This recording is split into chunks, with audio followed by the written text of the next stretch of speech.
wote, kuwa na muda wa kutosha wa kujadiliana changamoto tulizonazo, na hasa changamoto hizo watoto wala hawapaswi kujua, tuyamalize wenyewe. Unajua watoto hao wamekuja, sisi tulikuwepo kabla, sio jamani?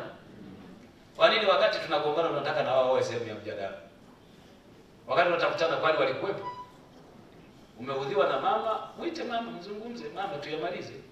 Ukitoka nje pale, kaa na plastic smile kabisa. Watoto hata hawapaswi kujua haya mambo ya kwenda baba unamshtaki kwa mama, kwa watoto, mama unashtaki mama kwa watoto. Matokeo yake ni kwamba watoto wale na wao wanajenga ukuaji wenye chuki miongoni wa kutaka kusema mambo ya ndani badala ya ninyi kuyamaliza huko ndani, watoto wabaki na amani kwenye maisha yao. Muone raha wazazi kwamba baada ya miaka fulani mnamuozesha mtoto wenu anaenda kujitegemea, na yeye anabeba ubalozi wa namna mlivyomlea kwenye familia nyingine.